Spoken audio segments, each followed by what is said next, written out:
Buenos días, muchachos. Un saludo muy especial para todos mis clientes, mis ahijados en todo el mundo, mis seguidores y mi público en general. Siguiendo con el segundo video relacionado al tema de mi ahijado del Salvador, en particular considero que es un detalle importante, puesto que muchos paleros lo desconocen, muchos pinos nuevos lo desconocen, y es un tema que para los que sabemos cómo son las cosas suele ser peligroso, suele ser bastante perjudicial o dañino para las personas que no manejan esos conceptos. Quería compartir esta segunda parte de la nota de voz de mi ahijado con ustedes. Te dejo acá la inquietud para que nos brindes más luz, y siempre relacionado con Paloma Yombe. Podríamos decir que el tener una prenda, una enganga, en cierto modo modifica la personalidad, el carácter del gangurero, ya sea que sea una prenda de luz o una prenda oscura. Bueno, padrino, cordial saludo nuevamente acá a la distancia, decirte que se te quiere mucho, y como tú siempre dices, aquí estamos, aquí seguimos.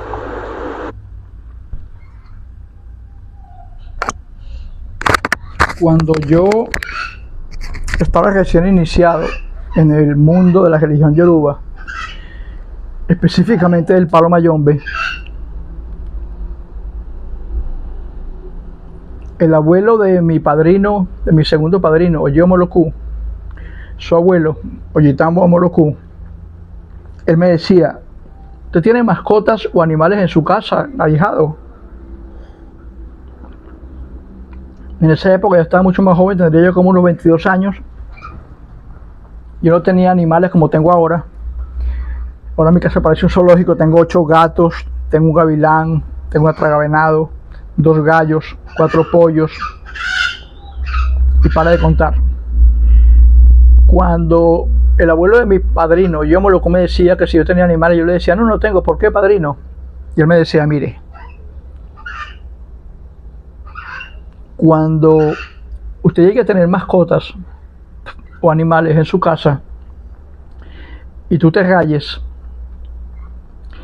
nunca dejes que los animales entren a tu munanzo o que jueguen entre las prendas, entre los enfumbes, lo que sean, por ejemplo, aves, gatos, perros, cualquier animal. No dejes a los animales en tu munanzo, y mucho menos que amanezcan allí, porque los enfumbes, los empugos, las entidades espirituales, las entidades impostoras y las prendas como tal, la ganga, esos espíritus que están inmersos allí en tu munanzo, tanto el espíritu de tu enfumbe, en cuyo caso tú puedas tener allí tus gajos de prenda o tus creyumbas, son entidades espirituales, entidades extracorpóreas que ya no poseen cuerpo. Esas entidades espirituales que pueden estar allí en tu munanzo, para bien o para mal, digo para bien en el sentido cuando son las entidades nuestras que nos benefician, y digo para mal cuando son las entidades impostoras, o sea, entidades, por ejemplo, que vienen al munanzo mandadas por otros religiosos, seres espirituales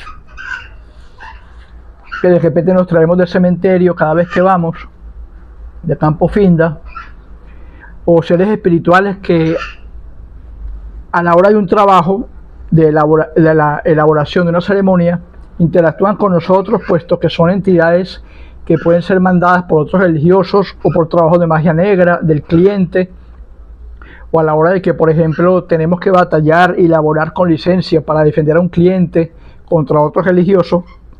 En ese marco espiritual en donde se mueven todas esas entidades interactúan entre sí. Yo me decía a mi padrino, el abuelo de mi padrino, que esos seres espirituales no van a perder la oportunidad, la más mínima oportunidad, de buscar poseer, canalizar e interactuar con un cuerpo físico en el cual ellos puedan penetrar física, espiritual y biológicamente, poseer ese cuerpo. Y los animales son seres espirituales del bajo astral, que poseen cuerpos físicos vulnerables. Entonces me decía mi padrino que no dejara nunca interactuar animales en mi munazo. Yo hice caso omiso de eso, yo estaba mucho más joven, y me acuerdo que yo adopté una gatica que se llamaba Tara. Puse el nombre de Tara, una gatica negra. La gatica los primeros años era amorosa conmigo, amorosa. Dormía conmigo, jugaba conmigo, con mi hijo. Pero yo, haciendo caso omiso del consejo de mi padrino, dejaba interactuar a Tara, a la gatica oscura que tenía en mi munazo. Yo veía que se quedaba en las prendas a dormir, se quedaba entre mis totumas, mis soperas, se metía con los guerreros, se acostaba al lado de donde tengo la sopera, al lado de mis sotanes, pero a ella le encantaba estar en mi munazo. Yo tenía que buscarla, ella estaba metida entre las totumas, entre la sopera de mis enfumbes, acostadita allí. Pero pasaron como unas 2-3 semanas y yo empecé a ver que en la gatica, en Tara, la mirada no era la misma. Era como una mirada vacía, una mirada blanca. No tenía esos ojos verdes con los que siempre me miraba, sino que a veces como que cambiaba de color y me miraba como que con una mirada que no era la de ella. No era la mirada de esa gata que yo conocía cuando la adopté. Era una mirada como entre penumbras. El iris era blanco, no tenía esa tonalidad verdosa hermosa que tenía en sus ojos. Yo hice caso omiso, pero sí noté que la mirada de Tara no era la misma que tenía esa gata cuando yo la adopté. Fue pasando el tiempo y Tara se acostaba al lado mío, pero ya no descansaba ni ponía su cuerpo junto al mío y cerraba los ojos, sino que se quedaba acostada al lado mío en mi cama, pero mirándome fijamente, con una mirada vacía. Y yo decía, bueno, pero ¿qué le pasará a mi gata que la veo tan extraña? Yo no sabía. Pero ella se quedaba en mi cama a dormir conmigo, pero ya no dormía, sino que se mantenía perpetuamente vigilante y me miraba, con esa mirada vacía. Hasta que eventualmente empezó a atacarme. Una vez me mordió cerca del cuello, cerca de la aorta. Una vez me clavó los dientes en mi mano derecha. Una vez me atacó las piernas estando desprevenido. Ya yo le iba a poner comida y se me aventaba encima. La mandé al veterinario, le mandé a hacer exámenes. Y esa gata parecía el demonio. O sea, el demonio. Me decía mi hijo, papá, tienes que cuidarte de Tara porque esa gata te va a venir matando. Mírale la cara que tiene, la cara de mala que tiene, la cara de demonio. Entonces yo me ponía a pensar y me ponía a observarla. Y efectivamente, ella me gruñía y tenía en su mirada como que el deseo de matarme, de acabar conmigo. Y esa no era la gata que yo conocí cuando la adopté. Y empezó a cambiar desde el momento en que empezó a interactuar en mi munanzo. Fue tan incontrolable el comportamiento de ese animal que, en vista de que era más que evidente que quería acabar conmigo físicamente porque me atacaba y me causaba las 1001 dolencias físicas, aruñados, mordiscos, rasguños, en fin, yo dije, no, tengo dos opciones: o la tiro a la calle, pero en la calle va a sufrir. Ya ha estado conmigo como unos 2-3 años, pero eventualmente es una gata que es mala, es malévola, no era la misma gata que yo adopté.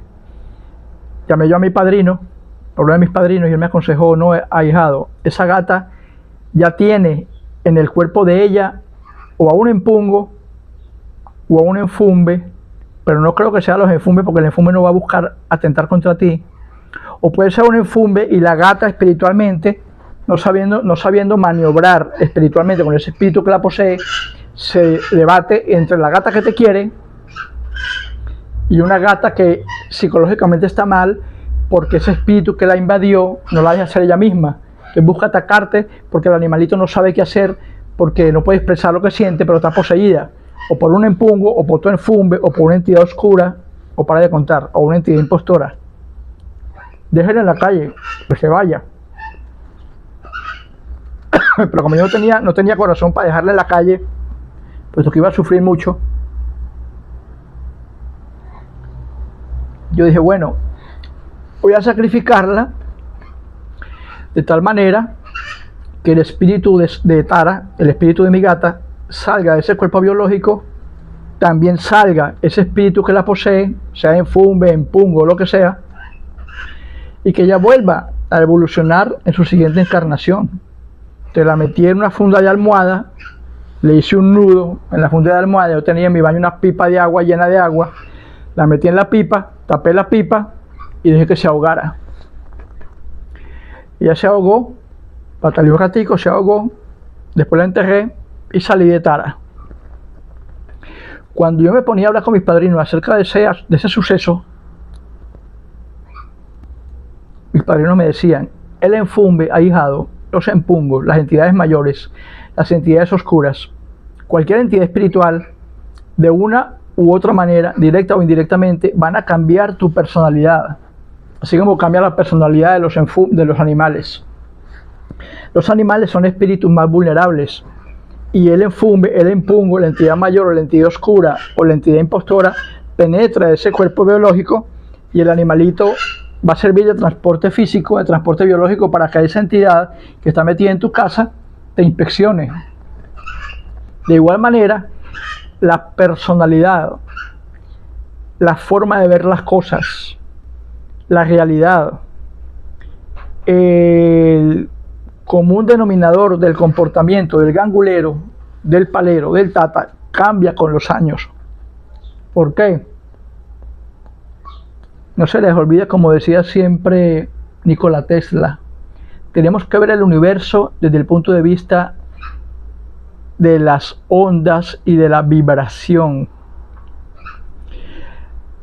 Esas totumas con esas fotos, esos calderos con 20 palos, mis criyumbas, migajos de prenda, mis enfumbes, no es lo que realmente mora allí en el Munanzo.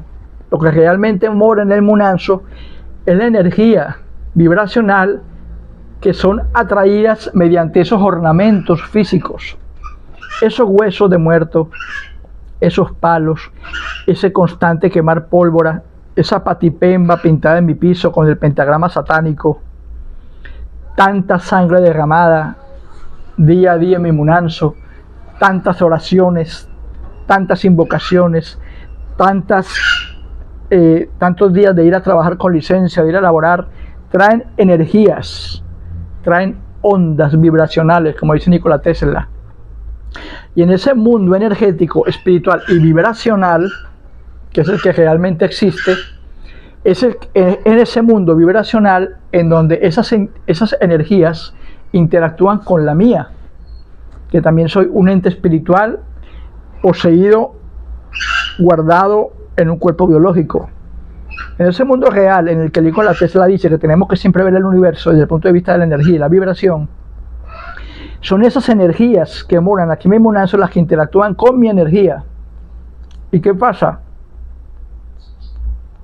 Tengo sueños en la noche premonitorios, los enfumbes te hablan, tengo visiones con el rabillo del ojo, veo que un espectro pasó para acá, un espectro pasó para allá, sueño con Menga, sueño con mis clientes cuando el enfumbe necesita decirme algo, no puedo dormir cuando el enfumbe está molesto y quiere decirme algo, o tengo un sueño placentero cuando mis enfumbes quieren que descanse, me hacen parar entre la 1 y 3 de la mañana cuando quieren de alguna manera que yo fume un tabaco, tire chamalongo porque algo pasa con alguno de mis clientes.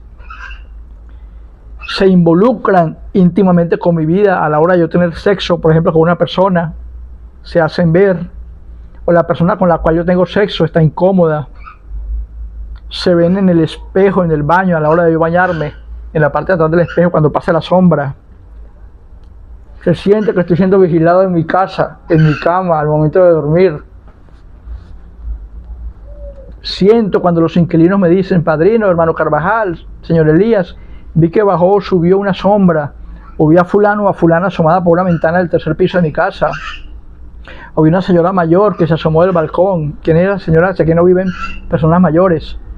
De una u otra manera, esas entidades espirituales, que son nada más y nada menos que energía, que vibra con la energía tuya, que es tu espíritu, que también es energía, interactúan de tal manera con el paso de los años que tú vas cambiando tu personalidad. tú vas cambiando tu modo de ser. Tú vas cambiando tu perspectiva ante el mundo que te rodea. Y eventualmente, al pasar los años, tanta sangre, tanta menga, tantos sacrificios, tantas fotos, tantos moyubeos, tantas idas a laborar con licencia, en Salam Aleikum para acá, en Salam Aleikum para allá, tantas invocaciones a las entidades oscuras, tantas invocaciones a tus enfumbes, tanto tumbar trabajos de otros religiosos, tanto evitar trabajos que te lanzan a ti, como los que tú lanzas a otros, tanto interactuar a través de tus clientes para quitar o no un trabajo de brujería, tanto interactuar tu energía con respecto a una problemática que tenga una cliente o un cliente con un hijo, o el cliente mismo, o tanto interactuar en consultas a la hora de fumar tabaco, tanto moyubear, tanto elaborar, tanto arrear, hacen que la vida del palero, la vida del tata, cambie. Y cambia esa perspectiva que tú tenías de tu realidad. Porque antes de ser tu tata, o antes de ser palero, o antes de ser babalao, tú eras un ser humano común y corriente. No te involucrabas con cosas físicas, no te involucrabas con sangre, no te involucrabas con enfumbe, no te involucrabas con empungos, no te involucrabas con orichas, no consultabas, era un ser humano normal.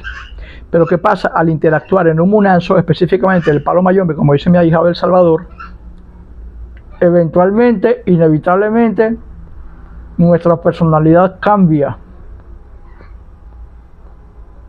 Nos hacemos más adeptos a sacrificar, nos hacemos más adeptos a matar, nos hacemos más adeptos a pasar cuchillos por los cogotes de los entes que sacrificamos, hasta tal punto donde nos causa cierto placer y nos causa cierta nostalgia el día que no lo hacemos.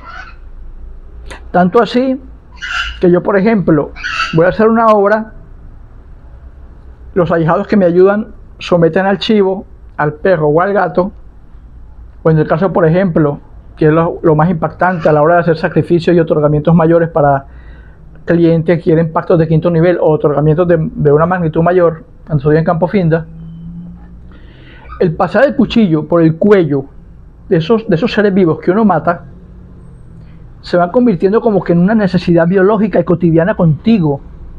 El día, por ejemplo, que yo no tengo obras aquí, que no sacrifico, añoro que un cliente me llame: padrino, necesito un trabajo, para yo andar a buscar el chivo, el gato, el perro o el ovejo, o ir a Campo Finda a hacer un otorgamiento mayor. Añoro que mi celular suene, que en el WhatsApp suene: padrino, necesito una obra. Extraño que una clienta me diga: padrino, voy a darle menga a su enfumbe, le mando los derechos para que compre un chivo, un gato o un perro, o le voy a enviar esto para que arree a sus enfumbes, para que dé fula. En otras palabras, nos vamos convirtiendo en asesinos, nos vamos convirtiendo en hijos adeptos a matar, a sacrificar, a otorgar, a derramar menga sobre nosotros y sobre nuestras entidades. El momento de degollar, ustedes ven en mis videos, yo me quedo salpicado de sangre, se salpica mi ropa, se salpican mis manos, mi cara, mis lentes. El chivo, el ovejo, el perro, el gato o el otorgamiento mayor mueven el cuerpo y la sangre brota, se derrama menga, voy con licencia en Salam Aleikum, pero esa sangre que posee energía, esa menga, se esparce en mis baldosas, en mi cuerpo, en mi ropa, en mi energía, interactúa conmigo, en las vasijas, en las botellas de licor. Ustedes, por ejemplo, entran a mi munanzo y las botellas de licor están manchadas de sangre. Mis muebles, mis tabacos, mi ropa, tengo que ir a cambiarme por ropa nueva y mandar esta a la lavandería, porque queda llena de sangre. Entonces interactuamos energéticamente como tatas, como mayomberos, hasta que eventualmente, queramos o no, nuestra perspectiva, nuestra personalidad cambia.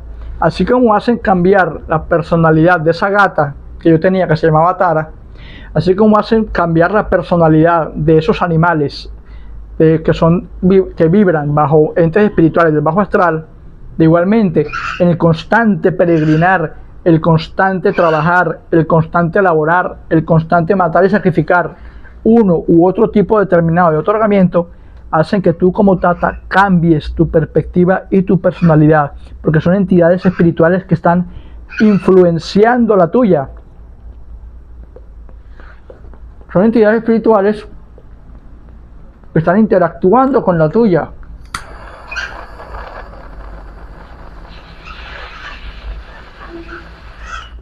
Y en ese ir y venir de entidades espirituales, de energías, interactuando con la tuya, pues obviamente tú te tienes que manchar. No solamente se mancha tu cuerpo, sino que se mancha tu alma, tu espíritu, tu esencia, producto del constante peregrinar del Tata, del Pino Nuevo, del Gangulero, del Bócor, del Brujo. Porque estamos, como dice mi hijo una vez, papá, es que uno sube a esta habitación, a tu munazo, uno sube al tercer piso, y es como subir al piso donde habita la muerte. Yo, hijo, ¿pero por qué dices eso? Pues mira, sangre por todos lados, tierra de cementerio, huesos, palos, creyumbas, patipembas, y en efecto, habitamos con la muerte, habitamos con la sangre, habitamos con los sacrificios constantes de todo tipo de seres que tienen que ser sacrificados por mano nuestra para poder obtener las peticiones, los beneficios que nuestros clientes nos piden, por lo cual nos pagan. Entonces sí, hermano mío, ahijado mío en El Salvador, a medida que pasen los años, tú vas cambiando tu personalidad, tú vas cambiando tu perspectiva, porque de tanto viajar, luchar, peregrinar, arrear, dar fule, dar menga, con enfumbes, con entidades mayores, o a nivel de Ifa y Ochá, con entidades a nivel de los orichas, esos seres espirituales interactuarán contigo. Y ojo, tenemos que estar seguros de cómo pensamos, nuestros anhelos, nuestros temores, nuestras vivencias, qué cosas nos gustan, qué cosas no nos gustan, porque tanta interacción espiritual entre seres espirituales, conjuntamente interactuando con tu entidad espiritual que eres tú, si no estás seguro de quién eres, esos seres, aunque tú no lo quieras, terminarán cambiando tu personalidad, tu perspectiva de la vida. Entonces, tanto estamos metidos en el mundo del palo mayombe, tanto estamos involucrados con la muerte, tanto estamos involucrados con el degollamiento de esos seres vivos para matarlos, que con el paso de los años, para quien nos guste el palo mayombe, eso va a terminar convirtiéndose en un placer. Y cuando no tengas animales que matar, cuando no tengas sacrificios que otorgar, anhelarás que el cliente te busque para decirte, padrino, le mando los derechos porque necesito un sacrificio, porque vas enamorándote de la muerte, vas enamorándote de la sangre, vas enamorándote de tu munanzo, vas enamorándote de todo lo que está bajo el manto de Ensambien Pungu y de las entidades mayores. Aquí, por ejemplo, en mi casa, 8 habitaciones, 3 pisos. En mi cuarto donde yo duermo tengo mi televisor, donde duermo con mis gatos. Y aquí en el tercer piso, en uno de mis cuartos, tengo mi munanzo. Tengo otra habitación donde tengo mis otanes, mis guerreros, mi aleguá, mis soperas. Cuando un cliente viene a mi casa, me dice, hermano Carvajal, se siente una paz cuando estoy aquí sentado en su munanzo con una consulta con usted. Y eventualmente, de toda mi casa, de todas mis habitaciones, baños, comedor, sala, cocina, oficina, etc. Cuando yo me retiro solo aquí a mi munanzo, me siento a tomar café, como ocasionalmente lo hago, y a fumarme un tabaco, no para hacer videos, no para hablar con clientes, no para mandar respuestas a mis ahijados, como por ejemplo constantemente me escribe mi ahijado del Salvador. Cuando estoy aquí en mi munanzo, fumándome un tabaco, mirando las paredes, mirando todas estas botellas de licor, mirándome al espejo, mirando la sangre sobre mis soperas, mirando las manchas que eventualmente no puedo quitar de tanto que he prendido pólvora y full en este cuarto. Me siento en paz, me siento tranquilo, me siento como ese ser humano que es uno en torno a esos seres que conjuntamente conmigo forman parte de mí, forman parte de mi esencia, forman parte de mi vida. Y no hay ningún lugar en mi casa donde yo sienta más tranquilidad y más paz que cuando yo me siento aquí en este mueble o me acuesto aquí a fumar tabaco y hablar con mis entidades. Me siento en paz. ¿Por qué nos sentimos en paz? Porque estamos inmersos en algo que ya forma parte de nosotros, que son esos seres que para bien o para mal interactúan contigo cotidianamente, constantemente, diariamente. Entonces se forma un vínculo espiritual, se forma un vínculo familiar, se forma un vínculo que va mucho más allá de lo físico, en donde eventualmente esas amistades espirituales que forman parte de ti y tú de ellos, cambiarán, aunque tú no lo quieras, tu personalidad y tu forma de ver el mundo. Entonces sí, amigo mío, en El Salvador, efectivamente, con el paso de los años, los enfumbes, las entidades mayores, las entidades oscuras, los empungos, cambian la personalidad del palero, cambian la forma de ver la vida y cambian la perspectiva de lo que antes era tu realidad, antes de ser religioso, a la que ahora es, después de que tú como palero llevas toda una cantidad de años en estas labores religiosas. Se les quiere mucho, muchachos, y como siempre digo, aquí estamos y aquí seguimos. El salam aleikum, aleikum salam.